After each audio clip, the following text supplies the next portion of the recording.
또 추가적 지금 강동석 그 우리 선장님 모시고 또 우리 요트 여행 한번 떠나보겠습니다. 지금 뭐 잠을 주무시지 않고 우리 강의 또 이렇게 준비해 주셨는데 너무 감사합니다. 예, 강 선장님 부탁드리겠습니다. 네, 안녕하세요. 잘 들리세요? 예, 그렇습니다. 혹시 PPT 준비한 거 있으시면은 화면 공유, 네네. 예, 예, 예. 스크린샷 부탁드리겠습니다. 네, 알겠습니다.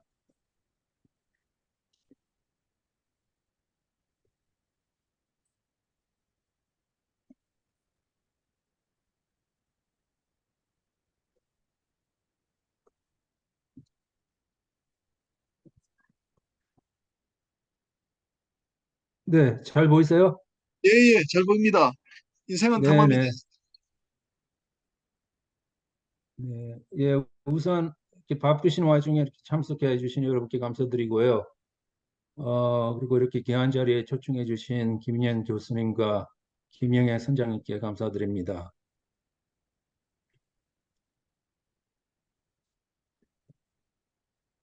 예, 저는 뭐 준비된 강연 시작하기 전에 제 말씀 드릴 게 있는데요. 저는 전문 강사는 아니고 저 본업은 지금 공인회계사 겸 저 감사관으로 지금 일하고 있습니다.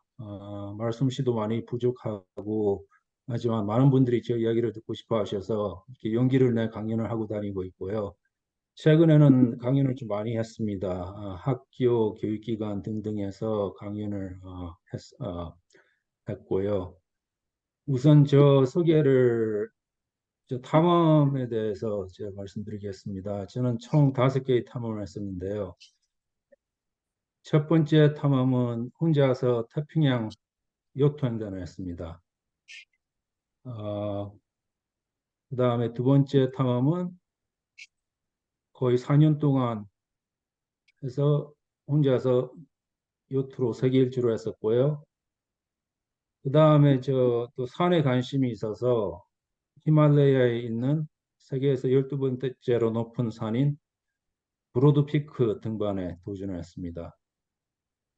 그리고 네 번째는 또 북극점 탐험에 갈 기회가 있어서 고 박영석 대장님과 함께 북극 탐험에 나섰습니다. 그리고 지금 5번째 탐험은 아직까지도 하고 있는데요. 끝나지가 않습니다. 아주 힘든 탐험인데요. 바로 사회생활, 가정생활입니다. 이것도 엄청난 어려운 도전인 것 같습니다. 네, 저는 주로 이제 젊은이들 상대로 강연을 할 때 이 두 가지 요점을 강조를 하고 있는데요. 목표 설정과 도전입니다. 저 이제 개인적인 이야기를 이제 들려주면서 목표와 도전에 대해서 이야기를 하는데요. 제가 대학 입학한 후에 좀 방황을 했었습니다. 그때 우연히 그 어떻게 탐험 요트 관련 이제 책을 읽고 거기서 감명을 받아 그때 되게 신기했었습니다. 어떻게 조그마한 요트를 타고 태평양을 횡단할 수 있고 또 세계 일주를 할 수 있는지 되게 신기했었고 좀 정말 무모했지만 그것을 제 목표로 그때 삼았습니다. 목표를 이제 달성하기 위해서 물론 도전을 해야 될 거 아닙니까? 그래서 거의 1년 동안 준비를 했었는데요. 요트 학교에서 요트를 타는 걸 배웠었고 항해술도 배웠고 그리고 그 당시에는 그 위성 전화가 없어서 제가 그 햄 라디오 자격증을 땄습니다. 바다 한가운데서 육지와 이제 교신을 하기 위해서요. 그 다음에 제가 틈틈이 이제 아르바이트해서 모은 돈을 다 털어서 조그만한 중고 요트를 저렴하게 구입할 수가 있었습니다. 제 첫 번째 요트 선구자 1호가 보이는데요. 길이는 8.7m에 톤수는 4톤, 8천 그 파운드 미국에서는 파운드를 쓰는데요. 8천 파운드 4톤 이거 78년도에 만들어진 중고 요트였습니다.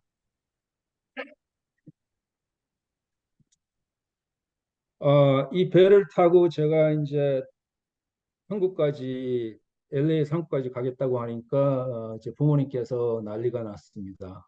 부모님은 제가 바다로 나가면은 당연히 죽을 거라고 그렇게 생각하셨고요. 그래서 필사적으로 반대를 하셨는데요. 하지만 저희 그때 고집도 만만치 않았었고요.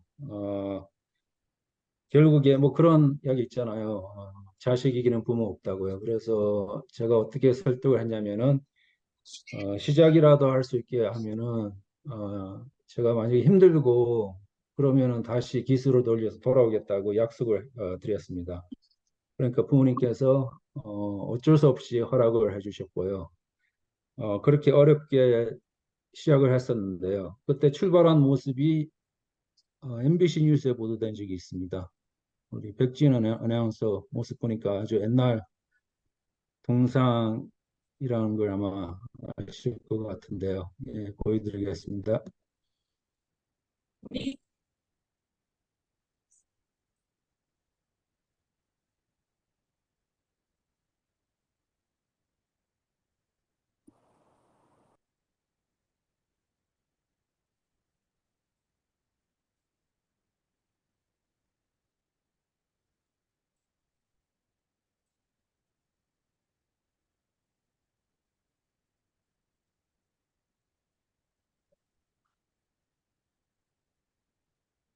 아, 소리가 잘 나질 않네요. 소리가.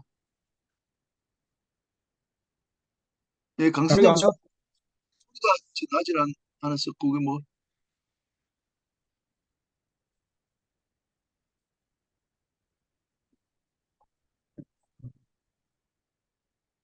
잠깐만 여기 다시 해보겠습니다.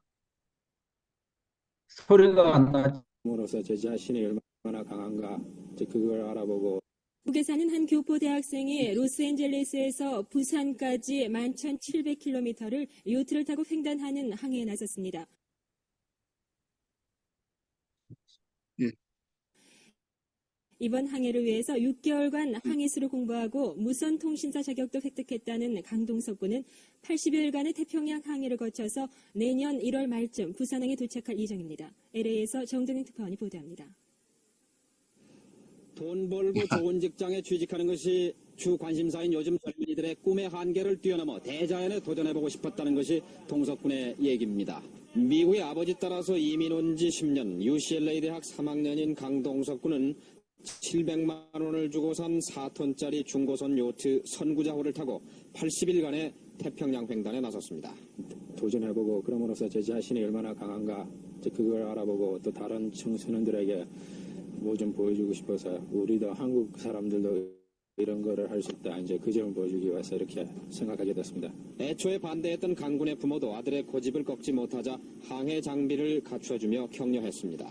우리 소수민족으로서 한번 큰 길을 가지고 한번 용감하게 한번 도전해 보겠다는 그 용감성 그것은 참 자랑스럽게 이렇게 좀 얘기를 하고 있습니다. 서쪽에서 동쪽으로 계절풍이 부는 11월은 태평양을 횡단하기에 가장 좋은 계절입니다. 멀리 육지까지도 교신할 수 있는 햄 라디오와 소형 보트 등 구조 장비를 갖춘 동석군에게 가장 큰 두려움은 조난의 위험보다 오히려 마음 놓고 잠을 잘 수 없는 수면 부족에 있습니다. 하지만 동석군은 태평양을 수없이 횡단한 미국 항해인들의 기록을 되돌아보면서 자신의 가능성을 굳게 믿고 있습니다. 로스앤젤레스에서 MBC 뉴스 정동영입니다. 네, 잘 들리셨어요? 예, 예. 네, 잘 들렸습니다. 예, 예, 예. 예, 다행이네요. 예, 감사합니다. 네, 예, 그렇게 해서 이제 출발을 했는데 제가 요트 경험이 뭐 그때 뭐 많은 게 아니라서 맨 처음에 아주 힘들었습니다. 어, 보통 그 LA에서 저 태평양 횡단한 항로가 보이는데요. LA를 출발해서 하와이까지 제가 29일이 걸렸습니다. 보통 저 크기 요트로는 한 20일이 정상인데 한 열흘 더 오래 걸린 이유는 제가 요트 초보였기 때문에 맨 처음에 엄청나게 헤맸었고요. 그리고 그 고독함이 되게 좀 극복하기 힘들었습니다. 저는 바다로 나가기 전에 혼자 있어 본 적이 없었는데요. 그 첫날 밤에 그 해가 지고 어두워지고 저 암흑 세계 속으로 그 들어가는 그 기분이 엄청나게 그때 두려웠었고요. 그리고 그 다음날 아침에 일어나 보니까 망망대해 혼자 떠 있으니까 그때 정말 포기하고 싶은 생각이 많이 들었습니다. 근데 하지만 그렇게 어렵게 출발을 해서 하기가 쉽지가 않았었고요. 그래서 뭐 어떻게 하와이까지 최선을 다해서 한번 가보자 하는 건데 마음을 다시 가지고 그렇게 이제 새 출발을 했었는데요. 근데 바다에서 있으면서 이제 혼자 이제 살아가는 방법을 하나하나씩 배워나가기 시작했습니다. 혼자 있으니까 뭐 저 대신 해줄 사람이 아무도 없으니까요. 또 요트 조정도 계속 해야 됐고요. 육지와 교류했었고 물론 이제 음식도 해서 먹어야 됐었고 그렇게 해서 한 달 정도 걸려서 하와이 도착을 해서 하와이에서 배를 재점검한 후 하와이에서 또 한국까지는 54일이 더 걸렸습니다. 하와이에서 그 오키나와까지는 순조롭게 그 뒷바람, 그 우역풍을 이제 그 받으면서 뒷바람으로 아주 순조롭게 항해를 했었는데요. 오키나와에서 한국으로 북상할 때그 역풍과 앞바람 때문에 엄청나게 힘들었습니다. 계속 직접으로 그렇게 하면서 그 아주 느린 속도로 북상을 했었는데요. 그때 뭐 배들도 엄청나게 많이 하고요. 뭐 크고 작은 상선, 어선들이 막 사방에 너무 많이 있어가지고 잠도 제대로 못 자고 그래서 겨우 부산에 도착을 했습니다. 네, 그리고 그때 태평양전 했을 때와 그리고 세계 일주 했을 때 돌고래들이 한 평균 한 일주일에 한 번 정도는 방문한 것 같아요. 자주 와서 그 돌고래 보는 게 그 바다 한가운데서 그래 그래도 기쁨이었었고요. 그리고 가끔씩 뭐 큰 고래들도 보였고 물론 바다 새들도 많이 보였고요.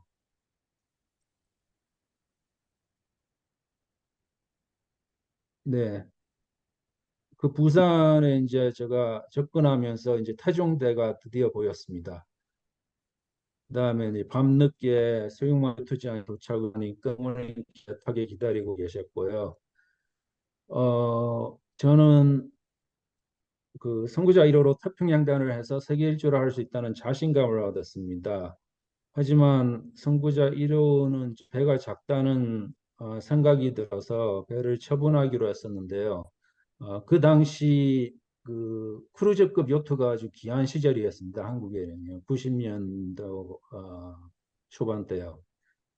어, 그때 선구자 1호가 저희 전 재산이었는데 다행히 그 수영만 요트장의 어떤 요트인께서 저 배를 이제 거금을 주시겠다고 그렇게 제안을 하셨는데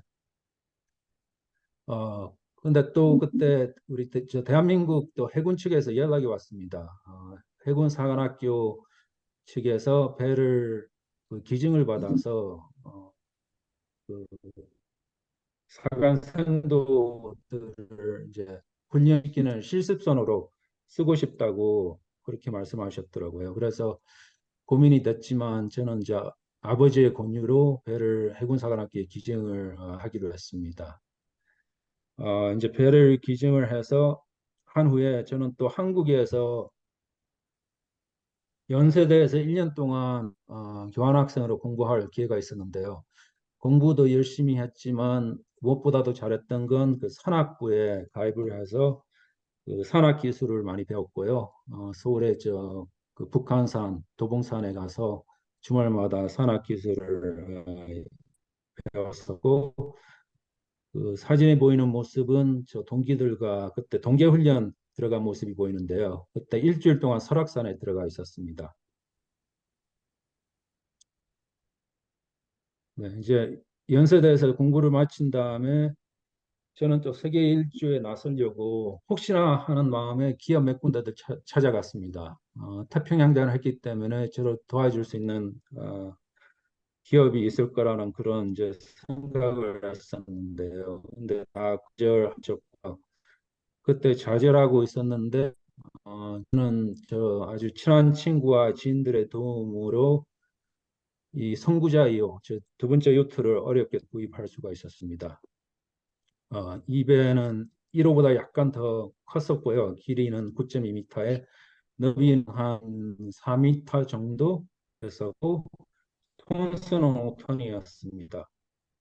74년 만들어진 중고 요트였고요. 이 배에서 제가 세계 일주 하면서 거의 4년 동안 살았습니다.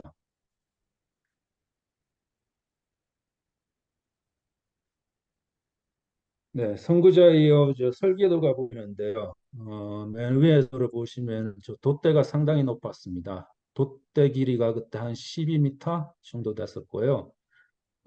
그리고 그, 그 중간 이제 설계도를 보시면은 그 배 아랫부분이 보이는데요. 저 킬이 보이는데 이 킬이 이제 납덩어리로 만들어졌었고 배 전체 무게의 50%를 차지했었습니다. 한 2.5톤 정도 됐었는데요. 그래서 배가 뒤집힐 경우에 다시 이렇게 올라올 수 있도록 그렇게 설계가 돼 있었고요. 아래 설계도를 보시면은 이제 내부가 보이는데요. 평소로 따지면 한 1.5평 남짓했었습니다. 그래도 설계가 잘 돼 있어서 필요한 공간이 다 있었고요. 지사구 변기, 창고 등등이 잘 설계돼 있었습니다.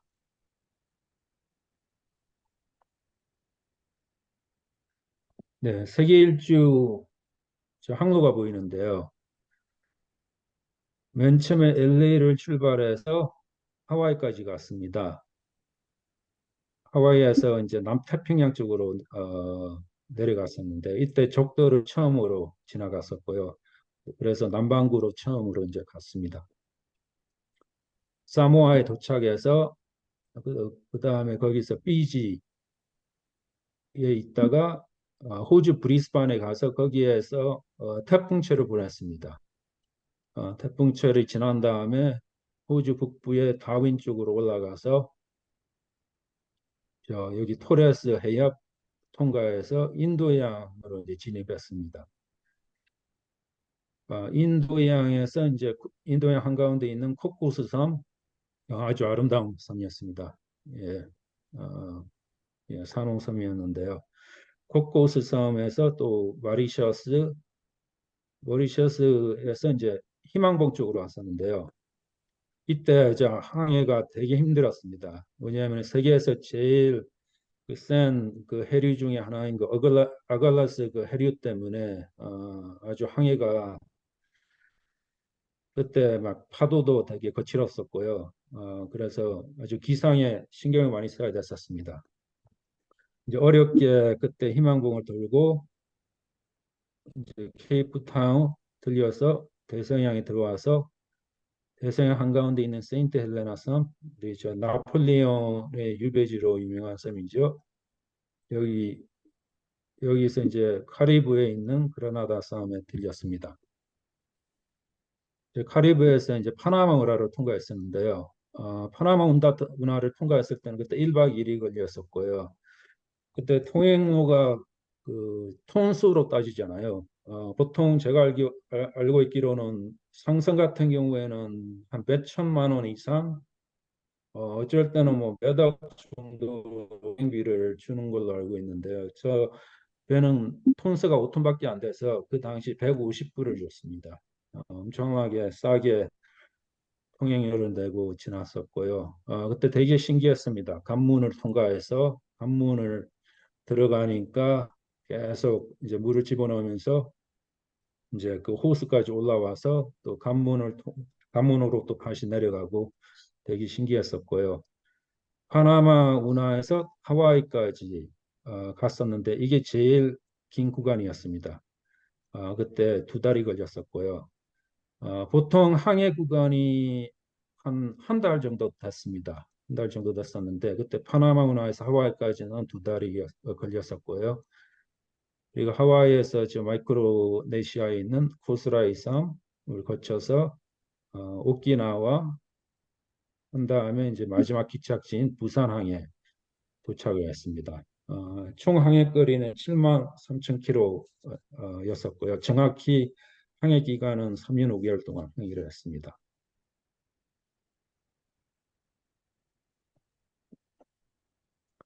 제가 사진을 좀 보여드리면서 세계 일주 과정을 설명해 드리겠습니다.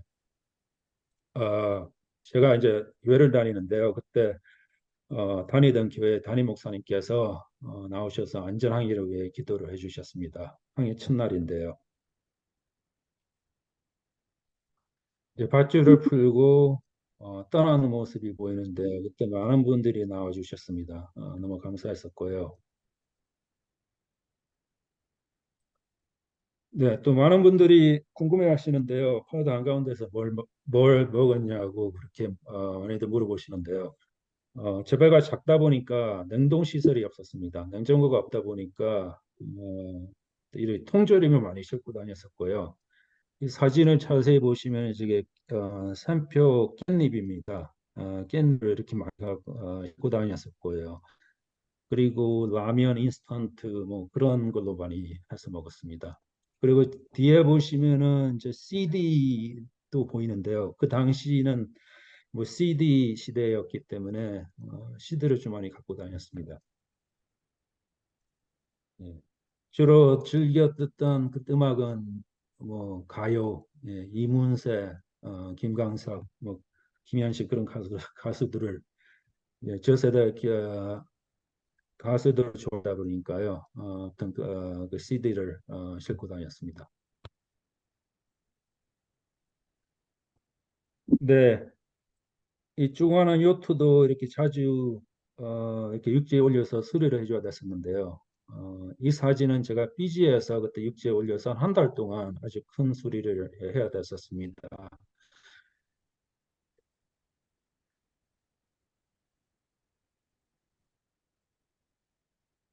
네, 제가 키를 잡고 있는 모습이 보이는데요. 혼자 있으니까 24시간 키를 잡을 수가 없습니다. 그래서 저 대신 이 배 뒤에 이렇게 날개처럼 생긴 이 검은 이 장비가 이게 윈드베인 오토파일럿 장비인데요. 이 장비가 저를 대신해서 24시간 배를 조종해 줬습니다. 그리고 저 모습을 보시면은 제가 하네스를 이렇게 착용하고 있는데요. 혹시나 해서 그 뭐지 혼자 있으니까 만약에 배 밖으로 이렇게 떨어지면은 배와 이렇게 연결돼 있으려고 이렇게 항상 하네스를 착용하려고 했었습니다.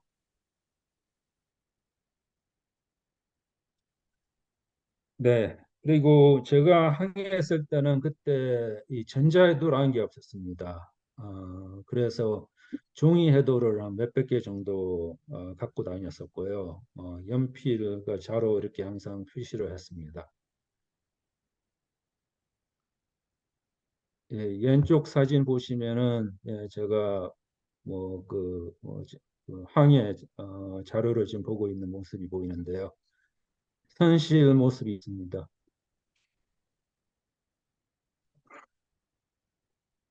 예.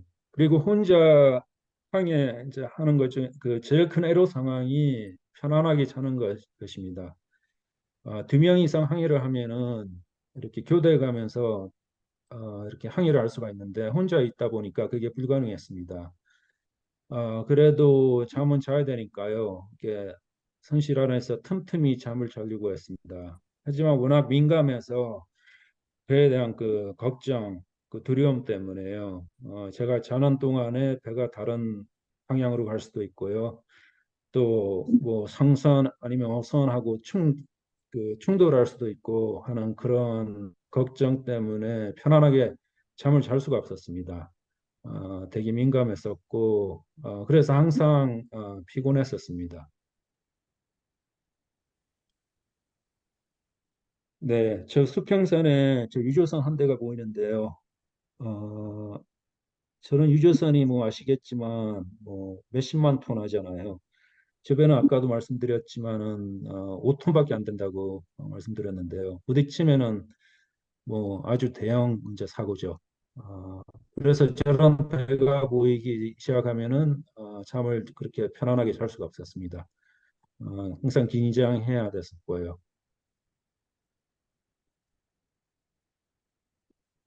네. 또 제가 태평양 횡단에 나섰을 때는 그때 GPS가 없었습니다. 그래서 육분위로 제가 항해를 했었는데요. 뭐 육분위 해본 분들은 아시겠지만 이게 정말 가기가 힘들고 해, 달, 별을 관측을 해서 이제 계산을 좀 한 다음에 위치를 이제 어렵게 이렇게 파악을 할 수가 있는데 오차도 아주 심하고요. 그때는 뭐 몇십 킬로까지 나올 수도 있고요. 물론 이제 날씨가 흐리면은 위치 알 방법이 없었고요. 그래서 그때 태평양대 했을 때 좀 되게 애를 많이 먹었습니다. 근데 다행히 세계 일주에 나섰을 때는 GPS가 나와서 좀 더 그래도 편안하게 위치는 그래도 정확히 알 수가 있었습니다.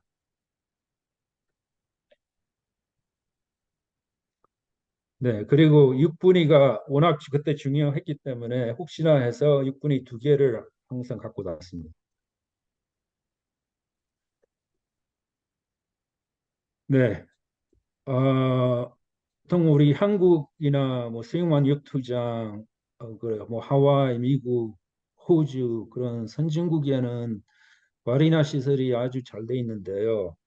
근데 남태평양 뭐 오지 그런 데 가면은 마리나 시설이 없었습니다. 그래서 그런 데는 제가 20km 단 닷을 내려놓고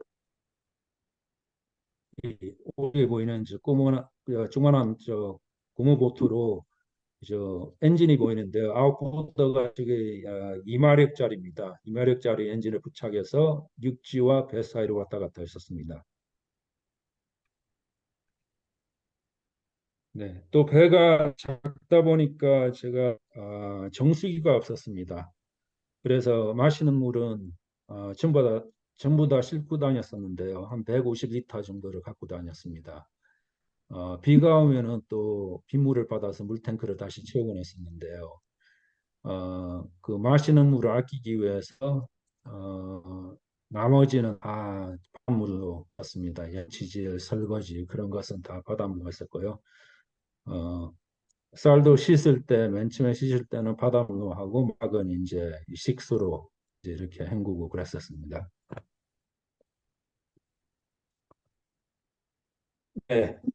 그리고 풍을 들 수 있으면 피해 다니려고 했었는데요. 근데 어쩔 수 없이 뭐 가끔씩 태풍을 만났습니다. 제일 고생한 폭풍은 그때 첫 구간이었는데요. 제가 LA를 그때 겨울에 떠났습니다. 아메리카 보니까요. 보통 겨울에 LA에서 하와이 가는 요트가 거의 없는데 그때 가다가 엄청나게 정말 죽을 고비를 이겼습니다. 그때 바람이 시속 80km, 45, 50노트 정도까지 불었었거든요. 예, 그때 한 이틀 동안 속도가 계속 늘어나면서 최고 40, 50노트까지 그때 폭풍이 불었었는데요. 그때 물론 제가 항해는 할 수가 없고요. 30노트 정도 되면은 돛을 다 내리고 배 안으로 피신해 있습니다. 예. 그리고 문도 굳게 잠그고요. 이 폭풍이 지나갈 때까지 기다리고 있는데 그때는 정말 배가 엄청나게 많이 흔들렸었고요. 그리고 막 파도가 덮칠 때마다 엄청나게 큰 파도가 덮칠 때마다 엄청나게 두려웠습니다. 배가 이렇게 뒤집어지고 침몰할까 봐 그때 너무 겁났었는데요. 혹시나 해서 그때 구명보트를 옆에 대기하고 있었습니다. 아, 또 제가 기독교인이 되다 보니까 그때 또 하나님에게 엄청나게 많이 기도를 했습니다. 다행히 이틀 후 폭풍은 지나가고 배는 생각보다 훨씬 더 튼튼했었고요. 저를 잘 지켜줬습니다. 폭풍이 지나간 그 다음 날 제가 너무 피곤해서 지금 밖에 나와서 쉬고 있는 모습이 보이는데요. 파도가 덮치면서 바닷물이 조금씩 배 안으로 들어오면서 이불과 옷이 전부 다 젖었습니다. 그래서 이제 바닷물에 젖은 이불, 뭐 옷을 다 지금 말리고 있습니다.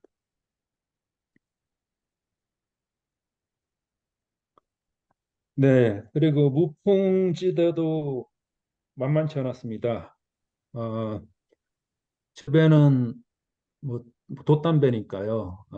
주로 이제 바람 힘으로 가고요. 조그마한 기관이 있긴 있었습니다. 근데 워낙 작아가지고 오랫동안 쓸 수가 없었고요. 제일 심한 무풍지대는 제가 대서양 적도를 지날 때 그때 일주일 동안 갇혀 있었습니다.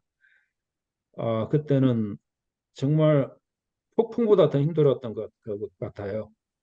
아, 폭풍은 그때 뭐 이틀 정도였는데 이 무풍지대는 일주일간이니까요. 꼼짝 못하고 또 적도니까 날씨는 엄청나게 덥고 또 습했습니다.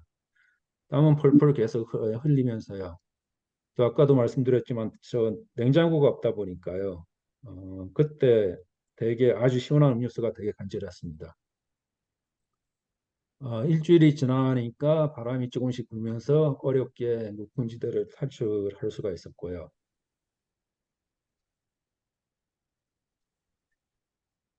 네. 또 배 타시는 분들은 다 아시겠지만 배 아래 따개비 뭐 그리고 뭐 조개 종류 뭐 그런 게 많이 생기잖아요. 미역 그런 거요.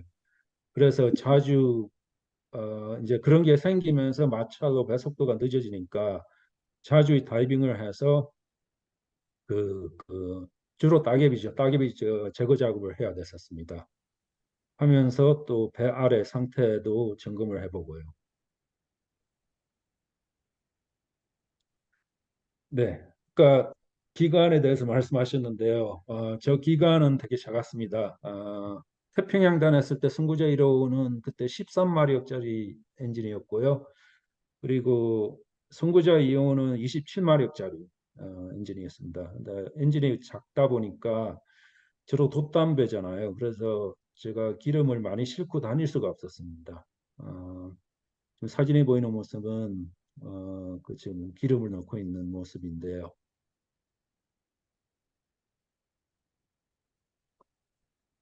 네, 제 치사구 모습이 보이는데 이렇게 해서 밥을 매일 매일 해서 먹었습니다. 왼쪽에 저 보시면은 저 압력밥솥 주로 아침에 해서 먹었고요.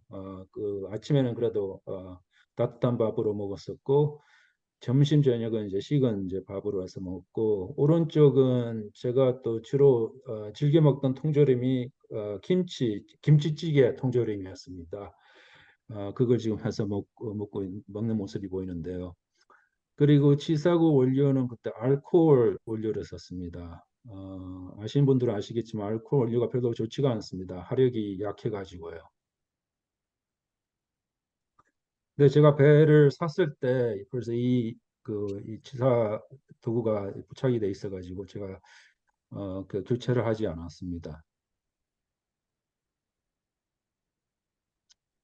네. 그리고 아무리 준비를 잘해도 뭐 사고가 날 수가 있잖아요.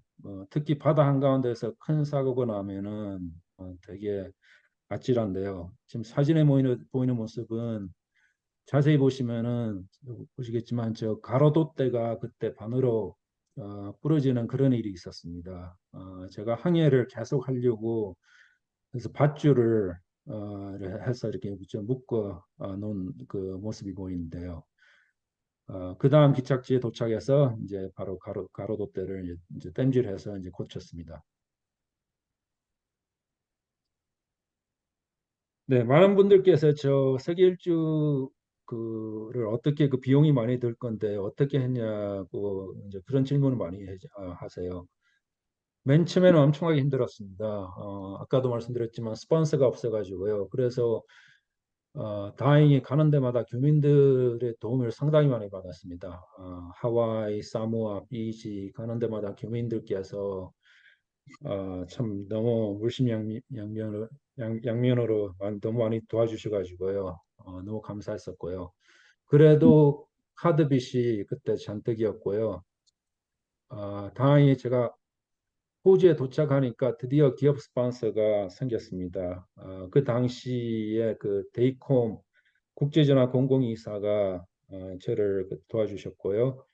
그리고 언론사로는 한국일보와 SBS가 엄청나게 많이 도와주셨습니다.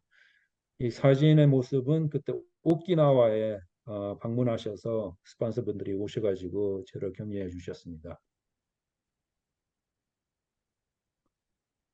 네, 그리고 다른 요트인들의 도움도 상당히 많이 받았습니다. 제가 이제 혼자 있으니까 아무래도 어, 이제 기착지에 도착하면 혼자 있고 하니까 그게 안쓰러웠는지 저를 많이 챙겨주셨어요. 그리고 식사도 자주 하고 수리할 때도 같이 도와주시고 아무튼 너무 많은 도움을 받았습니다.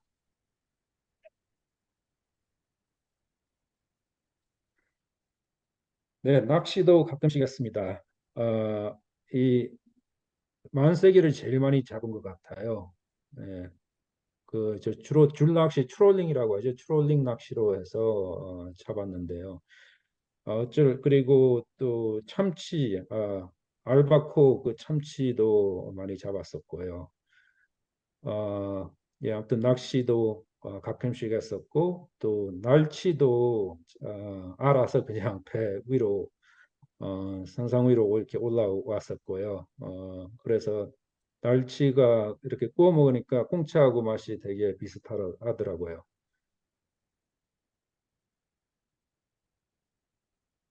그렇게 해서 이제 저는 마지막 기착지인 부산항에 도착을 했습니다. 그 모습이 당시 SBS에 보도된 적이 있는데요. 보여드리겠습니다.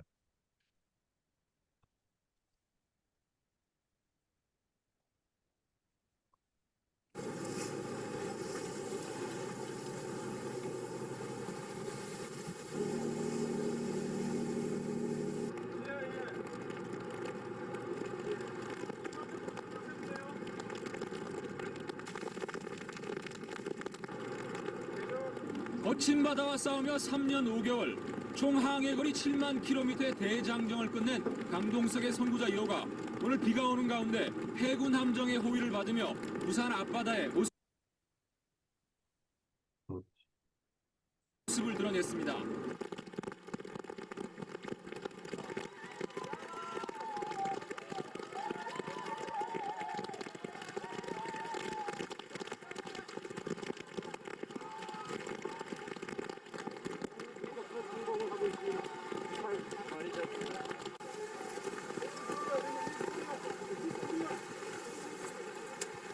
지금 감격에 눈물을 흘리고 있군요.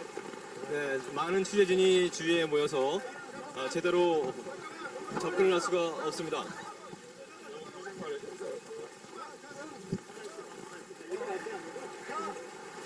자, 강동석 씨, 축하합니다.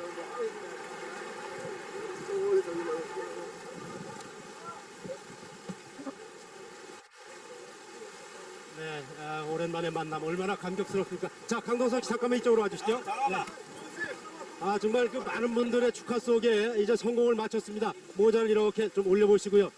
정말 축하합니다. 감사드립니다. 네, 지금 이 감격 어떻습니까? 너무 좋습니다. 너무 도와주신 분들에게 너무 감사드리고 또 이렇게 무사히 저를 항상 보호해주신 하나님께 너무 감사드립니다. 네, 3년 6개월에 7만 킬로미터 항해했습니다. 힘든 것도 많았겠죠. 고비가 뭐였습니까? 죽을 급이 여러 번 느꼈는데 고독감도 있었고 또 폭풍도 여러 번 만났었고 무엇보다도 이제 어머니께서 홀로 계시는데 그 죄책감에 또 시달려야 됐었고 어머니께서 잘 견뎌주셔가지고 또 이렇게 성공한 것 같습니다. 네, 왜 편안하게 그냥 학교 다니시면서 공부하지 않고 어렵게 이 항해를 결심하게 됐습니까? 예, 왜 어려운 그 고독한 항해를 시작하게 됐습니까? 제가 평소 이제 하고자 하는 그 꿈이었기 때문에 제가 절대로 포기하지 않고 포기하고 싶은 적이 여러 번 있었지만 많은 분들이 격려해 주시는 바람에 이런 날이 온 것 같습니다. 네, 혹시 오랫동안 배를 탔기 때문에 지금 땅 위에서도 울렁거리지 않습니까? 예, 지금 육지몰미를 좀 하는 것 같습니다. 육지멀미라는군요. 지금 많은 분들이 이렇게 축하를 해주고 있지 않습니까? 이제 제일 항해가 끝났습니다. 해보고 싶은 게 뭡니까? 우선 뭐 먹고 싶은 거 실컷 먹고 싶은데요. 예, 뭐 순대, 떡볶이 그런 걸 좋아하니까요. 예, 짜장면도 먹고 싶고, 예, 그리고 또 친구들하고도 만나고 싶고, 또 평소 도와주신 분들에게 직접 찾아뵈서 인사도 드리고 하고 싶은 게 많이 있습니다. 예. 자, 여러분 저 박수 한번 다시 보내주십시오. 예, 다시 한번 축하합니다. 네. 자, 이 강동석 씨를 이렇게 만나봤습니다. 미스코리아 선입니다. 꽃다발을 증정해주는 그런 모습입니다. 지금 뭐 이쪽에 취재진들이 워낙 많기 때문에 인산이내입니다. 정말 이 강동석 씨가 오랜 활기를 마치고 이제 육지에 이렇게 안착하는 그런 모습을 직접 볼 수가 있었습니다. 자, 김영선 기자, 이 얼마나 감격적인 순간입니까? 3년 5개월 만에 이룬 쾌거죠. 지금 그 강동석 씨는 미스코리아 조혜양, 미스코리아 네. 선이죠. 조혜양 양으로부터 축하 꽃다발을 건네받고 기념 촬영을 하고 있습니다. 네. 지금 저 워낙 그 네. 감격적인 그런 네. 모습을 봤습니다. 이게 오키나와 취재 때만 해도 강동석 씨가 저렇게 눈물까지 흘리지는 않았는데 말이죠. 네. 어머니와 감격스러운 상봉을 하고 네. 또 세계 일주의 대미를 따뜻한 조국의 품에서 맞았다. 네.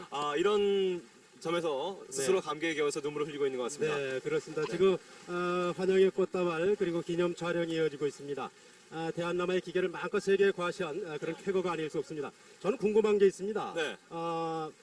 이 요트를 타고 왔지 않습니까? 네. 그래서 이 요트가 다시 요트를 타고 LA 쪽으로 가는 건지 어떻게 됩니까? 그렇지 않습니다. 강동석 씨가 타고 온 선구자 2호는 데이콤 후원사였던 데이콤에 기증돼서 데이콤에서 인수를 해서 데이콤이 서울시에 서울시에 줍니다. 기증을 하는 거죠. 기증을 네. 합니다. 기증을 해서 한강 시민공원에 이것이 전시가 돼서 젊은이들에게 꿈과 용기의 예. 상징으로 남게 됩니다. 네, 그렇군요. 이 어떤 분들은 요트 하면은 뭐 낭만적인 것 아니냐, 푸른 물결 춤춘다든가 네. 갈매기 떼 넘나든다든가, 그래서 이 낭만적인 거다 이렇게 생각하기 쉬운데 정말 이건 사투였지 않습니까? 그렇습니다. 먹을 게 없어서 바닷물로 식사를 대신하는 그런 적도 한두 번이 아니었다는 그런 얘기 아닙니까? 네, 바다에서만 450일 네. 떠 있었습니다. 네, 과연 450일 동안 바다에서 네, 어떻게 생활을 했는지 많은 분들이 궁금해하실 텐데 네, 자, 준비된 화면으로 네. 보시겠습니다. 선상 생활을 한번 살펴볼까요? 네, 폭 3m에 길이 9m의 이 요트. 3년 5개월의 대장정을 이룬 선구자 2호다. 이 작은 요트에 몸을 맡긴 채 강동석은 해도와 좌표 측정기를 가지고 세계의 바다를 헤쳐나갔다. 세상 소식은 단파 라디오로 듣고 무선 통신으로 친구도 사귄다. 짧게는 25일, 길게는 58일 동안 육지에 도착할 때까지 대책 없이 밀리는 빨래. 침상 아래 식량 창고, 깻잎이며 김치, 생선, 과일까지 없는 게 없지만 모두 깡통에 들어있는 인스턴트 음식이다. 밥은 꼭 지어 먹는데 밥물은 빗물 받아둔 것을 아껴가며 쓰고 설거지는 바닷물로. 그래서 식기들이 소금기로 온통 허옇다. 내세울 요리는 없지만 양념만큼은 다양하다. 바닷물을 끓어서야 하기 때문에 변기 옆엔 압력 펌프가 필수. 쌍무지개 뜨는 날은 입맛도 화려해라. 참치 한 마리를 잡아 올렸다. 아주 맛있는 회를 오래간만에 먹을 수 있을 것 같습니다. 고기 있고 폼나게 닭달에서 양념도 골고루 마련하고 오랜만에 싱싱한 생선회로 포식을 한다. 그리고 마늘하고 고추장. 가끔씩 만나는 돌고래 때. 내려다 보기만 해도 웃음이 번져 나오는 게 정말 귀엽고 반가운 친구들이라. 하지만 먹구름이라도 몰려드는 날이면 한숨도 자지 못하고 전전긍긍. 바다의 눈치를 살펴야 한다. 그래도 세계를 누비며 사모은 많은 음반들이 외로운 항해자를 위로해주고 흥겹게 한다. 요트 생활 3년 반 만에 독학으로 익힌 기타 실력도 이제는 제법이다. 있을 때까지 이제 그는 젊음을 걸고 나선 이 바닷길을 스스로 즐길 줄도 안다. 5만 킬로미터에 달하는 길고 먼 바닷길. 이 길은 요트로 세계의 대양을 돌아보고 싶다는 한 젊은이의 꿈에서 시작됐다. 3년 5개월 만에 그는 꿈을 현실로 만들었다. 드넓고 막막한 바다와 바다를 항해하고 돌아온 청년 강동석. 꿈을 이룬 그 젊음이 아름답다.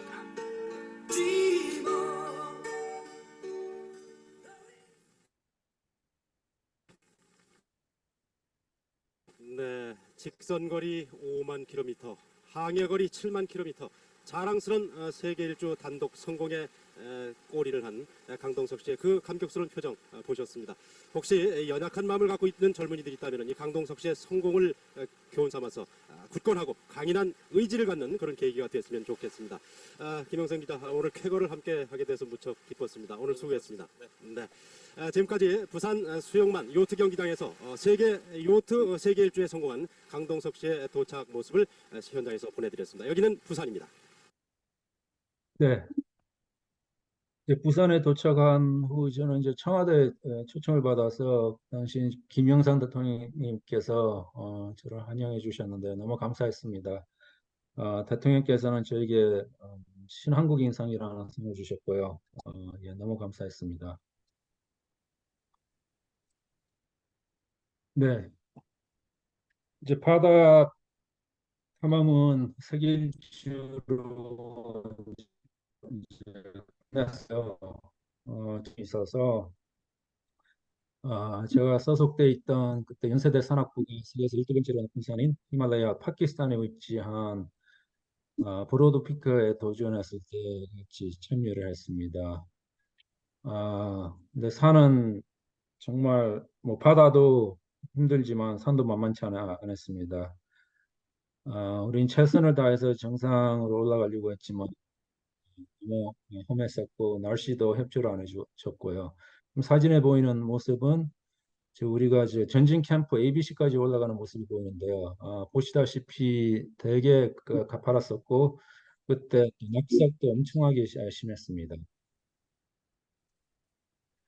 네, 전진 캠프 ABC에서 찍은 모습인데 저는 여기까지만 올라갔습니다. 저 밑으로 보시면은 저 빙하가 보이는데요. 발토로 빙하 모습이 보이는데 세계에서 제일 긴 빙하입니다. 한 80km 정도 고요. 강처럼 이렇게 흐르는 모습이 아주 아름다웠습니다. 네, 우리 이제 원정대 베이스 캠프 모습인데요. 한여름인데도 그때 7월 달이었는데도 이렇게 눈이 왔었습니다.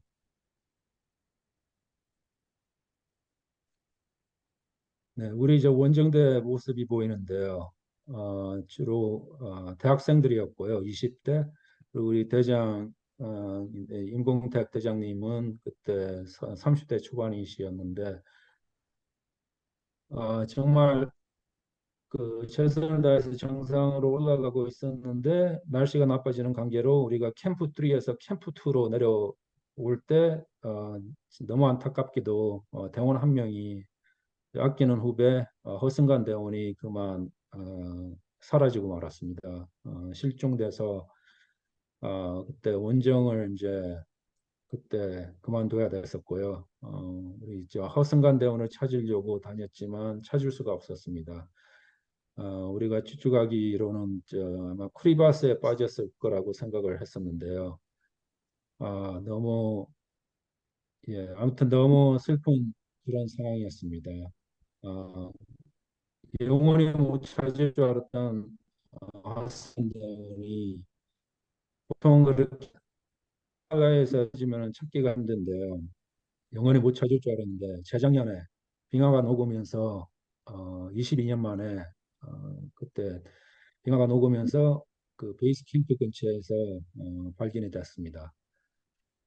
우리는 그 대원 한 명을 이제 현지로 파견을 해서 시신을 이제 수습하고 양지 바른 곳에 허승관 대원을 묻어줬습니다.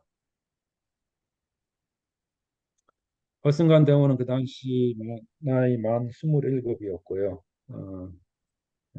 예. 네, 그때까지 저는 대학생이었습니다. 복학했을 때는 정말 정신 차리고 졸업할 때까지 그 학점도 올리고 이제 공부에 저희 되게 열심히 했었는데요. 근데 전 전공이 사학과인데 졸업을 앞두고 고민거리가 있었습니다. 사학과가 그렇게 취직하기가 쉽지가 않았어요. 그래서 결심한 게 1년 더 남아서 회계를 공부하기로 했습니다. 생각보다도 회계가 어떻게 저한테 잘 맞더라고요. 그래서 공부를 해서 혹시나 하는 마음에 크고 작은 회계법인에 다 지원을 해봤는데 정말 뜻밖에도 세계에서 그때 제일 큰 대형 회계법인인 딜로이트에서 면접을 보자고 연락이 왔습니다. 면접을 보러 갔더니 그분들께서 면접관들이 그렇게 말씀을 하시는 거예요. 제 이력서가 다른 사람들하고 너무 틀리고 너무 특이해서 보고 싶었다는 거예요. 그래서 1시간 내내 제가 탐험을 통해서 배운 교훈, 역량들에 대해서 계속 물어보셨습니다. 그래서 저는 탐험을 통해서 배운 도전 정신, 위기 극복, 그리고 원활한 소통 등등에 대해서 그 사례를 들려드리면서 그렇게 이제 이야기해 드리니까 되게 좋아하셨고요. 그래서 운 좋게 회사에 들어갈 수가 있었습니다. 그래서 딜로이트에서 3년 동안 근무를 했었고요. 거기서 회계사 자격증을 취득했었고 회사에 잘 다니고 있었는데 근데 갑자기 박영석 대장님께서 연락을 주셨습니다. 박 대장님은 제가 브로드 피크 원정 때 알게 됐었는데요. 북극 원정에 가신다고 저보고 베이스 캠프 매니저로 참여를 해달라고 그때 부탁을 하셨습니다. 고민이 됐지만 저는 그때까지만 해도 싱글이었고 그리고 북극 원정에 참여를 하고 싶었습니다. 그래서 과감하게 이제 사표를 내고 북극 원정 팀과 이제 합류를 했습니다. 이 사진에 보이는 모습은 제가 이제 중간 보급을 그때 담당했었는데요. 그때 중간 보급 때 85도까지 가서 저 뒤에 보이는 저 스키가 부착된 저 경비행기를 타고 그때 한 4일 동안 날아갔습니다. 85도에 가서 도보대원 4명에게 필요한 장비와 식량을 이제 그때 전달해주고 박 대장님과 함께 찍은 사진입니다.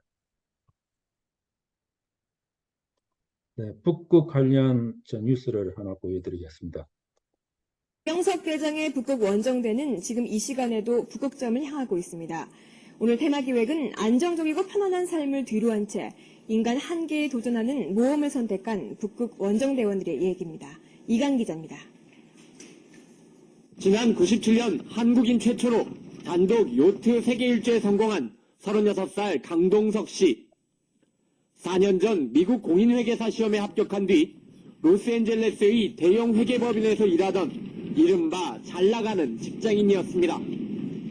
강 씨는 그러나 미지의 세계로 도전하는 꿈을 향하는데 조금도 망설이지 않았습니다. 9월 초에 영석이랑 전화를 하게 됐어요.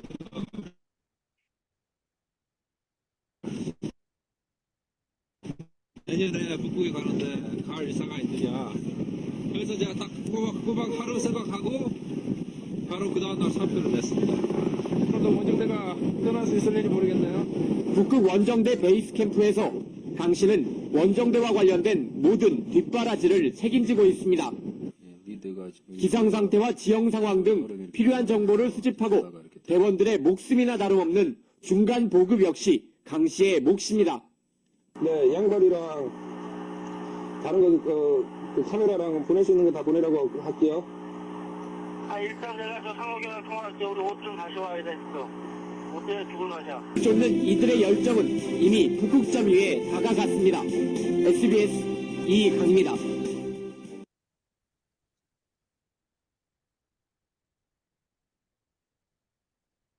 네, 우리가 그때 북극 원정한다고 카나다 북부에 있는 레졸루트 베이라는 마을에서 그때 3개월 동안 있었습니다. 그 레졸루트 베이 주로 이제 현지인들이 이제 한 200명 정도 살고 있는 그런 마을이었는데요. 레졸루트 베이 전경입니다. 완전히 눈에 이제 쌓여 있죠. 네, 이제 도보대원 한 명이 리드.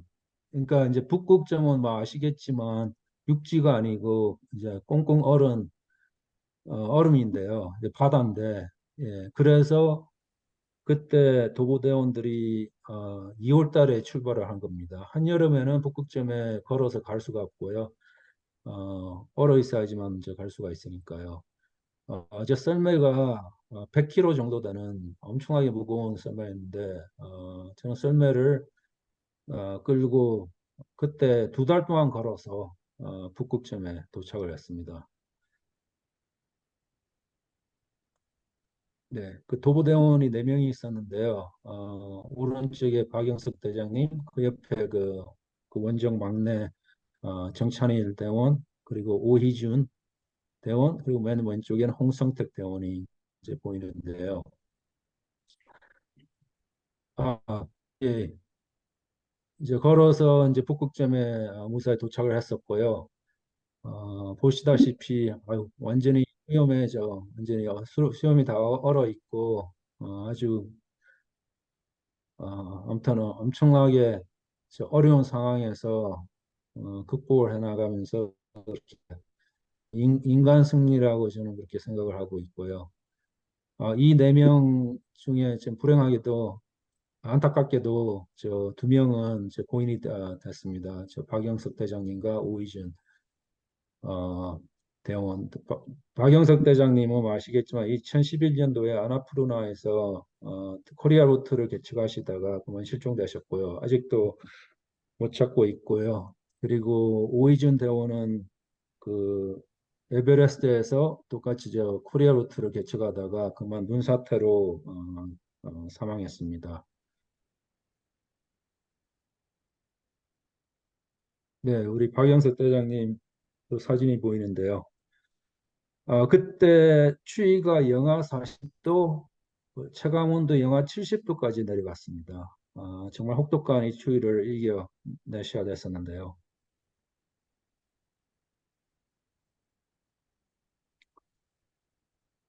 네, 저는 이제 북극 원정을 마치고 우리 집사람이 이제 결혼식도 한국에서 그때 했습니다. 운 좋게 또 해군사관학교에서 결혼식을 올릴 수가 있었고요. 배를 선구자 1호를 해군사관학교에 기증함으로써 그 인연으로 그 해군사관학교에서 운 좋게 결혼할 수가 있었고요. 너무 큰 영광이었습니다. 식을 마치고 바로 저는 우리 집사람이 제 직장이 있는 샌프란시스코에 정착을 했습니다. 조그마한 아파트에서 신혼살림을 이제 차리고 구직 광고에 나온 저 그 내부 감사관 자리에 지원했는데요. 보니까 여기 연방준비은행 지사가 샌프란시스코에 있더라고요. 그래서 거기에 지원을 하니까 예전에 딜로이트처럼 그 감사관이 똑같은 지원을 하시더라고요. 그래서 어떻게 또 운 좋게 또 지금 직장에 들어갈 수가 있었고 지금 18년째 지금 일을 하고 있습니다. 내부 감사는 뭐 아시겠지만 그 이제 부서마다 다니면서 업무 평가해주고 회사 규칙을 잘 따르고 있는지 이제 그런 거를 중립적인 입장으로 평가를 해주는 이제 부서이고요. 그 이후로 저는 큰 탐험은 아직 하고 있지 않습니다. 하지만 그래도 소소한 탐험이라도 이제 하려고 하고 있고요. 제 사진에 보이는 모습은 몇 년 전에 연쇄산악부가 요세미테를 방문한 적이 있습니다. 그래서 같이 그때 그 잠미울 트레일을 그때 한 일주일 동안 같이 하이킹한 적이 있었고요.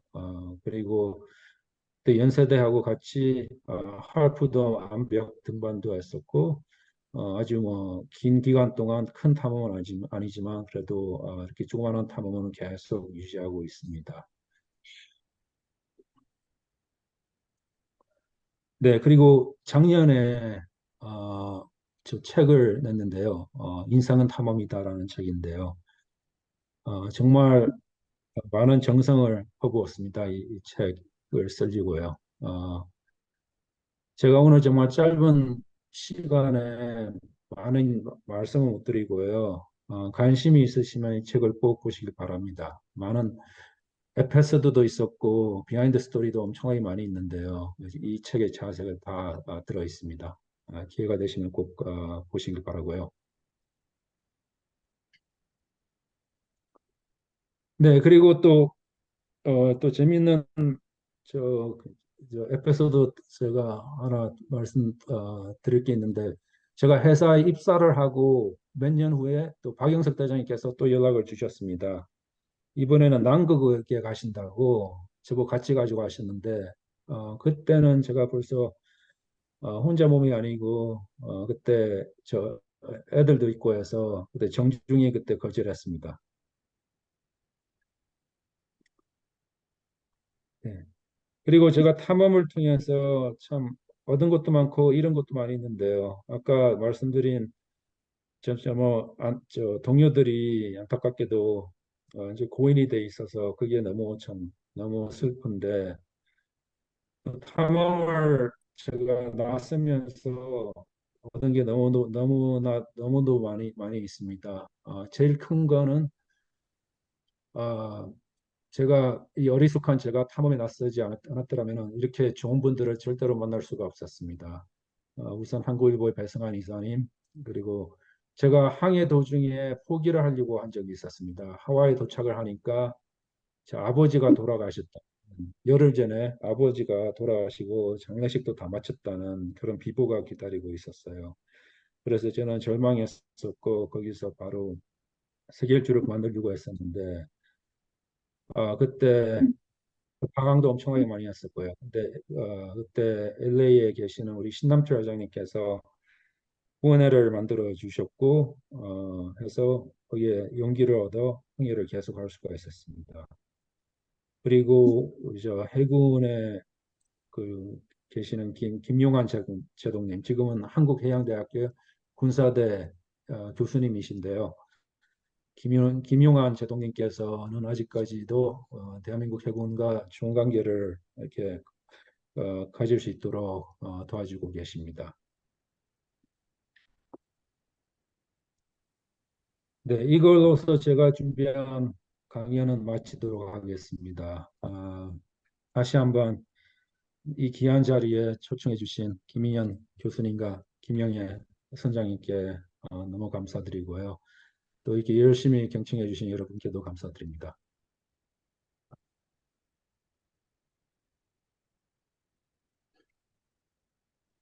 좋은 강의 감사합니다. 예, 강 선장님 대단히 고맙고요. 예, 예, 예. 아유, 정말 좋은 강의 너무너무 좋습니다. 오늘 그래서 그 지정 토론으로 그 김영애 선장님, 또 김현빈 사장님, 또 뭐 권호인 대표는 이렇게 제가 이제 그 모셨고요. 그 우리 강동석 선장님이 저한테 그때 책을 하나 저 김영애 선장님을 통해서 주셔가지고 제가 요 책을 읽고 그 독후감을 써가지고 페이스북에도 올리고 그 블로그에도 했습니다. 이 책을 읽어보니까 이 글이 말입니다. 글이 너무 읽기 좋게 이렇게 참 잘 돼 있더라고요. 글을 정말 잘 쓰시는 분이구나 이런 생각이 들었었습니다. 그래서 이 책 읽기가 참 좋은 책이라서 여러분들한테 일독을 반드시 이제 권하고요. 김영애 선장님 지금 들어오셨나요? 김영애 선장님. 여기 계시네. 예. 네, 안녕하세요. 선생님, 김영애 선장님도 뭐 요트 세계 일주 하셨고 우리 그 모임에서도 강의도 하셨는데 뭐 좀 한 말씀 좀 부탁드리겠습니다. 저는 뭐 특별히 드릴 말씀은 없고요. 강동수 선장님이 지금 강의하신 내용을 보면서 얼마나 고생을 많이 했다는 것을 너무 잘 알기 때문에 제가 마음이 너무 많이 아팠고요. 그리고 또 한 가지는 한국의 그 요트 문화가 좀 잘못 돌아와 있는 것들이 많거든요. 교육이라든지 그런 모든 것들이. 그래서 제 개선이 좀 되었으면 하는 바람이고, 또 한 가지는 제가 우리 강동 선장님한테 부탁드리고 싶은 거는 제가 우리 바다 공부 모임에서 몇 차례 소개를 했었고 만나서도 이야기를 했었지만은 앞으로 이 우리 바다 공부 모임에 대한 관심을 좀 가져주셨으면 하는 바람이고요. 또 하나는 한국에도 제 강동석 선장이 많이 배출이 되어서 뭐 서울대나 뭐 명문대학도 중요하지만은 그보다 저는 앞으로는 탐미로 인해서 공부를 하는 그런 청소년들이 많아졌으면 하는 바람입니다. 사실 저도 제가 내절을 하면서 오늘도 저 딸아이하고 가족들하고 해서 순천만하고 여수 아니 나들이 중에서 얘기를 하였지만은 아이들이 항상 그런 얘기를 많이 합니다. 어떤 이야기를 하냐면은 엄마가 그런 내절을 통해서 교육을 시켜서 자기네들은 어디서든지 무엇을 하든지 간에 살아남을 수 있다는 자신감이 있다는 이야기들을 많이 하거든요.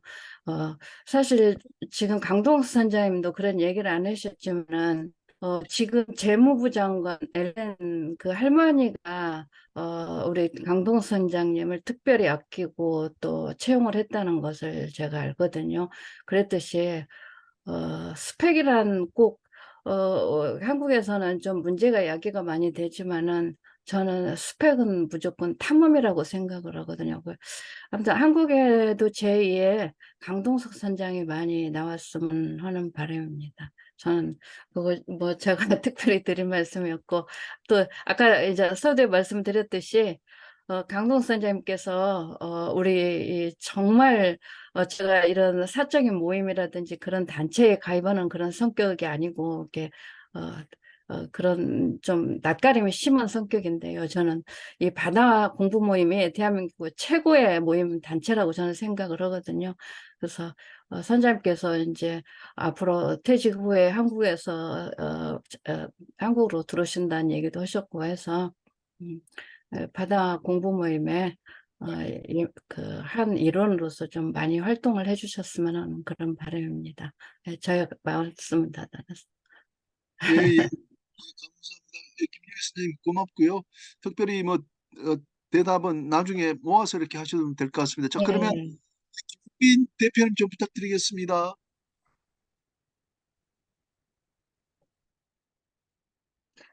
김 대표님 그 목소리 좀 켜주십시오. 오디오.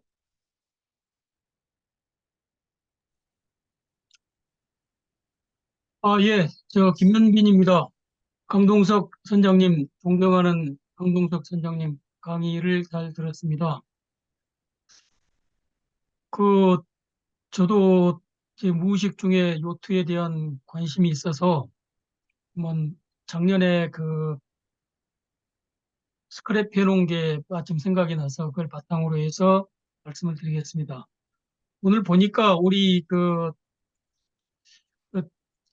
작년에 신문 기사에 세계 최고령 태평양 횡단 한 기사가 났었어요. 그게 이제 일본인 호리에 케이이치라는 분이었는데 그분이 이제 작년 2022년 3월 26일부터 6월 4일까지 이제 샌프란시스코를 출항해서 고베 옆에 니시노미야까지 71일에 걸쳐서 항해를 했습니다. 그때가 83세였습니다. 근데 이제 그분은 60년 전에 그러니까 1960년에 일본인 최초로 태평양을 횡단을 했습니다.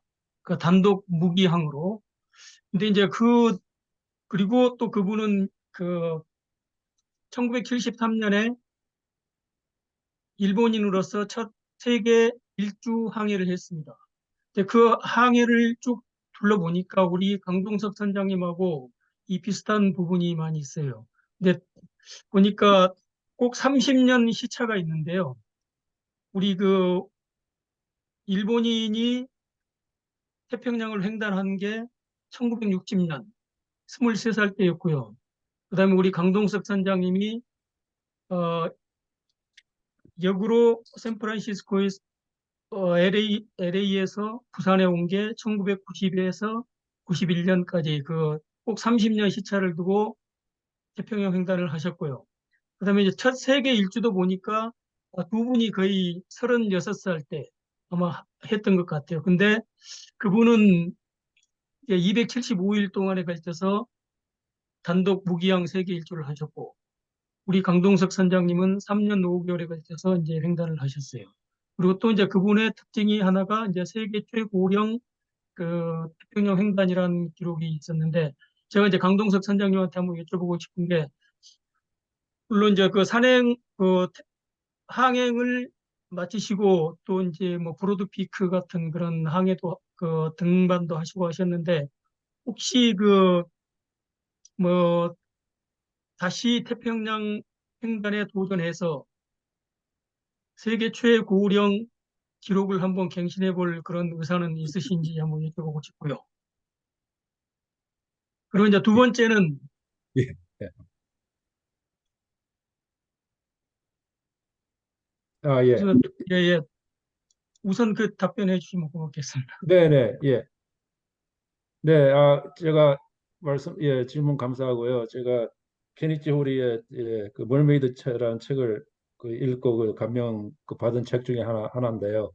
아, 예, 저는 세계 일주를 하면서 너무 고생을 해가지고, 제가 알게 된 것은 저는 혼자 있는 걸 별로 되게 싫어한다는 그걸 깨닫게 됐습니다. 그래서, 어, 어쩔 수 없이 제 목표로 제가 좋아서 시작을 했는데, 주변에서 많은 분들이 도와주시고, 또 스폰서도 생기고, 이제 저만의 꿈이 아니고, 뭐 이 모든 분들의 꿈이 돼가지고, 제가 포기를 할 수가 없었습니다. 그래서 이제 다행히 부산까지 도착을 했었고요. 그런데 혼자 있는 게 너무 힘들고 해서 예, 나중에 나이 들어서 그렇게 할 생각은 없고요. 대신에 2명 이상 정말 제가 이제 항해를 하면서 이렇게 가족 단위로 아니면은 아주 친한 사람들 이렇게 모여서 이렇게 항해하는 걸 보고 또 그걸 엄청나게 부러워했습니다. 그래서 그렇게 하면서 다른 사람들하고 어울려서 남태평양에 있는 정말 아름다운 섬들이 많이 있잖아요. 저는 이제 몇 군데밖에 못 가봤는데 그래서 그런 섬에 또 다시 방문하고 싶습니다.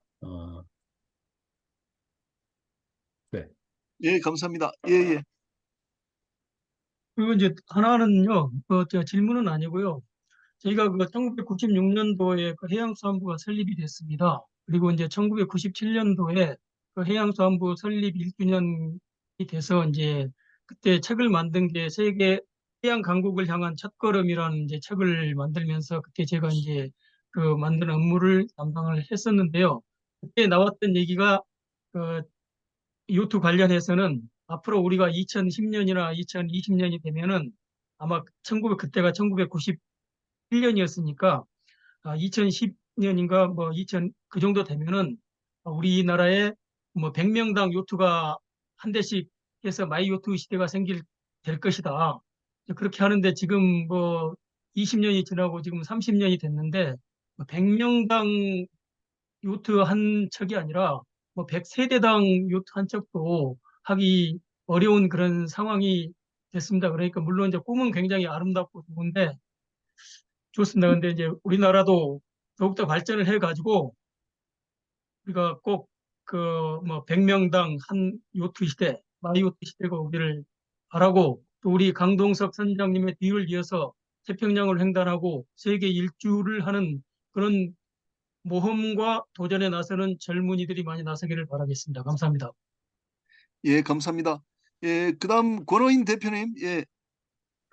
안녕하세요. 권오인입니다. 너무 생생한 그 강의를 해주셔가지고 인상이 깊고 진즉에 많이 그 소개가 된 분을 이렇게 화면에서 뵈니까 정말 반갑습니다. 인생은 탐험이다라는 그 책을 쓰시고 또 살아온 거를 다 이렇게 정리를 해주셨는데 바다와 산, 북극점을 도전하는 그 과정, 그리고 또 다른 그 도전 과정에 사회생활, 가정생활을 이렇게 적으셨는데 굉장히 그 흥미롭습니다. 모두의 그 대학 입학 때에 그 좀 방황이 있었고 그 방황을 그 해결하는 과정으로 도전을 선택하셨다고 말씀하셨는데 어떤 번민이 있었는지가 좀 궁금하고요. UCLA의 역사학과를 전공을 하셨는데 나중에 이제 회교를 해가지고 직장을 가셨는데 역사학과라는 게 사실은 좀 고리타분한 얘기인데 도전하고 맞지 않는 그런 건데 이렇게 방향을 탐험과 도전을 이렇게 선택하신 데에 어떤 인생의 계기가 있었는 건지가 좀 궁금합니다. 요트가 선구자 1호, 선구자 2호로 이렇게 돼 있는데 그 선구자라는 게 한국인의 정서에는 독립 정신이 많이 깔려져 있는데 우리 그 강동석 선장님이 선구자로 배 이름을 지은 그 동기 또는 계기는 어디에 있는지도 좀 궁금하고요. 그 다음에 그 입항하니까 그 부친이 돌아가셨다라는 그 슬픈 소식을 접하셨다 그러는데 사진에 보니까 부친이 굉장히 건강하신 모습이었는데 부친이 그 돌아가셨고 또 그런 그 가족 사는 어떻게 되는 건지가 좀 궁금합니다. 그 3년 5개월이라는 긴 기간 동안 혼자 생활하면서 굉장히 그 위험하기도 하고 혼자 항해를 해야 되는 그런 과정을 겪으셨는데 그 과정에서 본인이 느끼고 체득하고 탐험이 이런 거다, 삶이 이런 거다라는 것들은 아마 책에는 그 많이 적어 두셨을 것 같은데 기회가 되면 오늘 좀 소개를 해주셨으면 고맙겠습니다. 97년도에 한국에 그 입항하신 것 같은데 그때가 한국은 IMF 무렵입니다. 그 사회적으로 굉장히 좀 어수선한 시기였는데 그때에 혹시 한국에 오셔가지고 느꼈던 감회가 따로 있는지 어머님하고 상봉하는 장면은 아마 아버님이 돌아가시고 난 뒤에 긴 항해 끝에 상봉이어서 그 많이 우시는 장면이 보였는데 그런 걸 좀 소개해 주시면 고맙겠습니다. 이상입니다. 예, 강선장님. 네네. 아유, 예.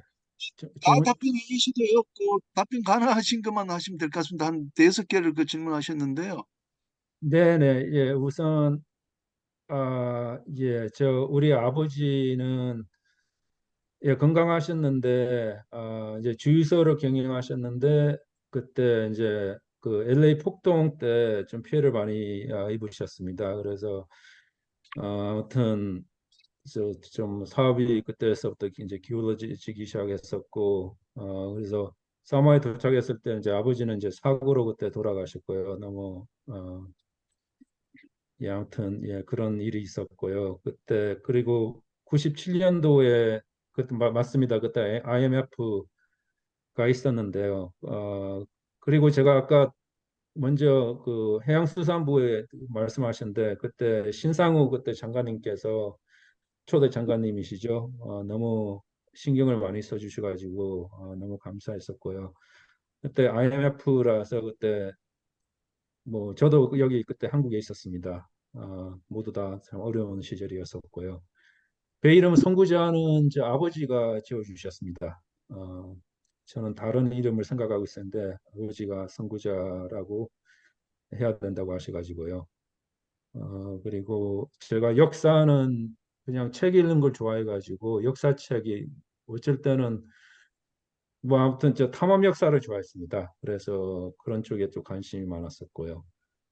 어, 예, 그리고 그때 방황한 게, 뭐, 그 아무튼, 그 미래에 대한 걱정, 뭐, 그런 것 때문에, 제가 뭐, 계속 저 부모님 집 울타리 안에서만 커가지고, 그때까지만 해도요, 어, 뭔가 한번 해보고 싶어가지고, 그렇게 시작을 했었고요. 예. 예, 예, 예, 감사합니다.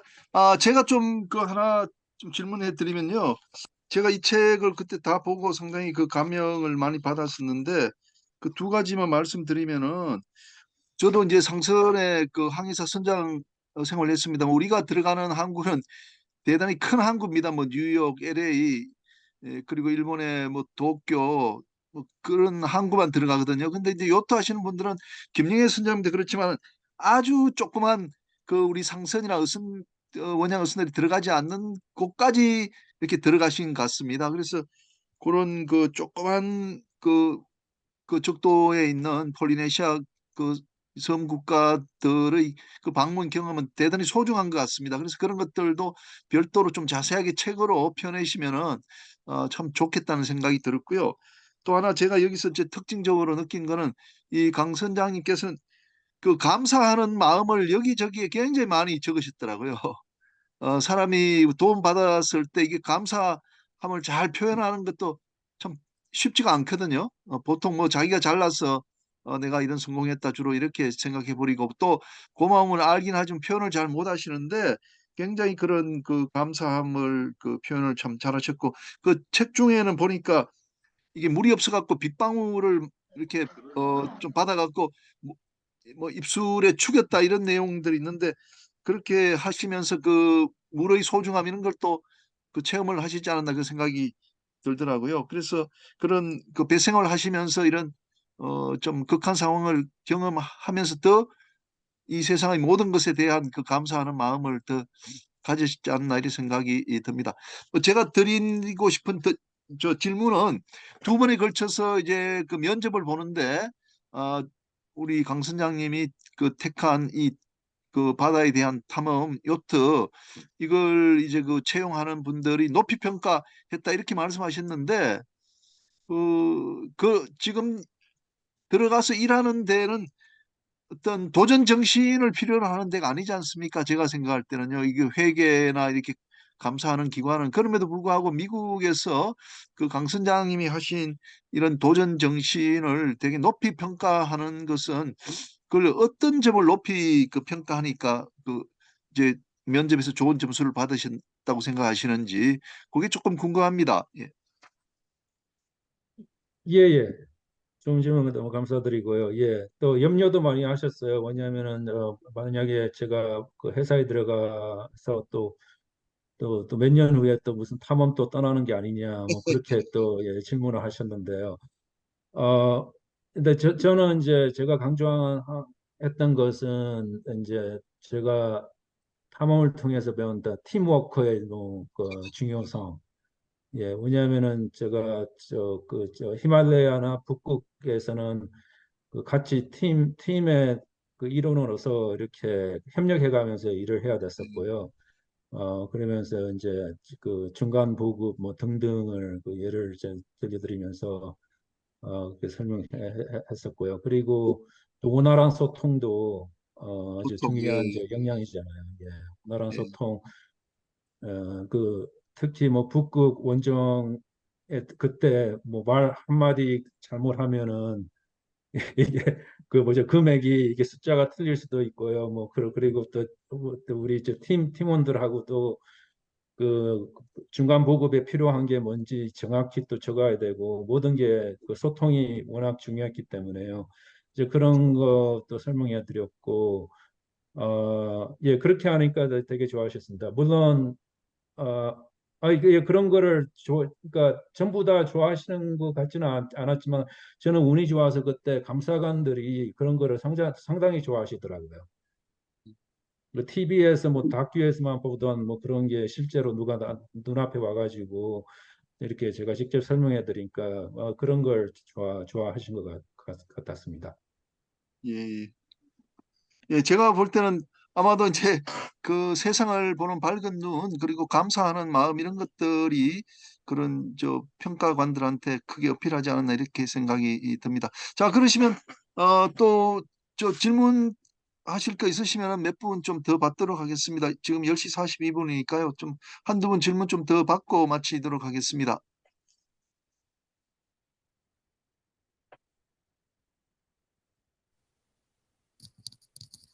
교수님, 저 그냥 소감 예, 한 말씀 드려도 될까요? 예, 예, 좋습니다. 야, 아, 이수경 예, 교수님, 예, 예. 안녕하십니까. 저 부산대에서 강의하고 고려대에서 연구교수로 있는 이수경이라고 합니다. 오늘 정말 제가 사실은 연휴 중이라서 너무 이 시간을 맞추기가 어려웠는데 특강 주제가 너무 정말 듣고 싶은 두 가지 주제 모두 다 열심히 잘 들었고요. 그리고 기회가 되면 한국의 대학생들한테도 정말 좀 많이 들었으면 좋겠다 싶을 정도로 저희 요즘에 이런 도전이나 이런 거에 대해서 전혀 학생들이 생각을 하지 못하고 있거든요. 그래서 굉장히 열심히 준비하셨을 것 같고 요트를 이제 항해를 하시기 위해서 그런 과정 그런 한 일을 하셨던 분이 계시다는 것만으로도 참 20대 젊은이들한테 많은 도움이 될 것 같습니다. 좋은 책이 있다는 거를 또 서로 공유를 해서 많은 분들이 경험을 공유했으면 좋겠습니다. 좋은 강연 두 분 다 좋은 강연 감사드립니다. 예, 그리고 여기 그 메시지에서 질문을 하셨는데 김민효 그 선장님, 김민효 선장님 계세요? 김민효 선장님. 예, 교수님 이게 잘 듣고 지금 있습니다. 무슨 중이십니까? 지금 저는 승선 중이라 인터넷 상태가 좀 안 좋을 수 있습니다. 양해 잘 들린다. 부탁드립니다. 지금 어느 바다입니까? 어디에 계세요? 위치는?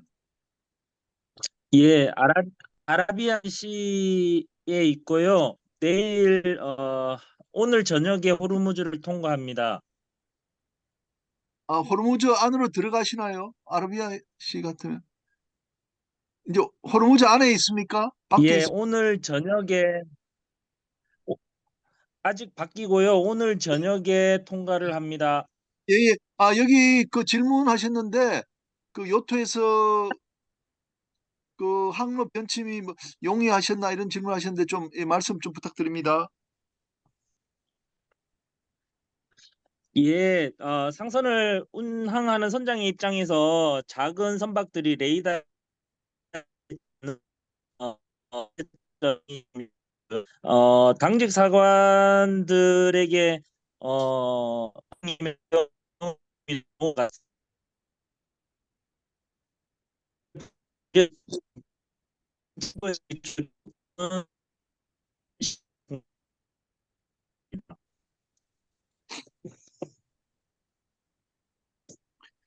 아, 예, 여기 자꾸 끊어지는데요. 그 워낙 지금 그 호르무즈 들어가기 전인데 질문 내용은 이렇습니다. 그 이제 그 요트에서 상선을 이렇게 보고 우리가 필요할 때는 막 피항을 해야 되지 않습니까? 충돌 발생하기 않도록. 그런데 항로 이 변침을 쉽게 요트에서 잘 할 수 있는지 그걸 좀 질문하셨습니다. 네네. 예, 제가 상선이 보이면은 이렇게 예, 방향을 이제 변경할 수가 있는데요. 이제 근데 이제 문제는 제가 아래서 이제 자고 있으면은 예. 상선에서 배가 작다 보니까 잘 안 보이잖아요. 그리고 그 FRP로 만들어졌기 때문에 또 레이더에도 잘 안 잡히고 예. 예, 그래서 제가 몇 번 이렇게 부딪힐 뻔한 적이 있었습니다. 근데 다행히 이제 소리가 나가지고 제가 나와 보니까 거대한 상선이나 뭐가 주변에 있고, 제가 그 기술을 빨리 돌려댔었고, 제가 알고 있기로는 상선이나 그런 유조선은 기술 돌리는 것도 시간이 상당히 많이 걸리는 걸로 알고 있거든요. 예. 네, 저는 빨리 돌릴 수 있습니다. 네. 예, 예, 잘 알겠습니다. 침로 변침하는 건 쉬운데 오히려 이제 뭐 다른 일을 하시거나 할 때 그 상선을 미리 발견하지 못해서 충돌의 위험이 있다 이런 말씀이셨습니다. 예, 또 질문 하실 분 있으세요? 우리 박지영 학부모님 혹시 하실 말씀 있으신 것 같은데 박지영 학부모님.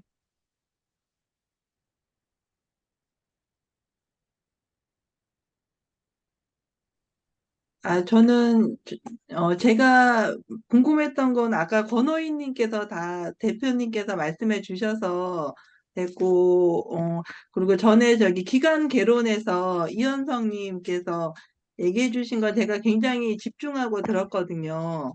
저희 아들이 이제 3기사이기 때문에 이거 기간시에 관련해서 그런 전반적인 그 굉장히 궁금해서 그 시간을 제가 기다리고 오늘 예, 들었는데, 음, 그 아들이 이제 항상 이제 옷에 이제 사진을 보내주면 기름때가 많이 묻어 있었습니다. 그래서 이제 그런 일을 많이 하는구나. 이제 기관실에서 어떤 일을 주로 하는지 몰랐는데, 이제 그런 기계와 관련된 일들을 많이 하는구나. 그러면서 좀 가슴이 중요한 일을, 심장이 그런 뭐냐 일을 한다는 걸 알았고요. 그리고 오늘 너무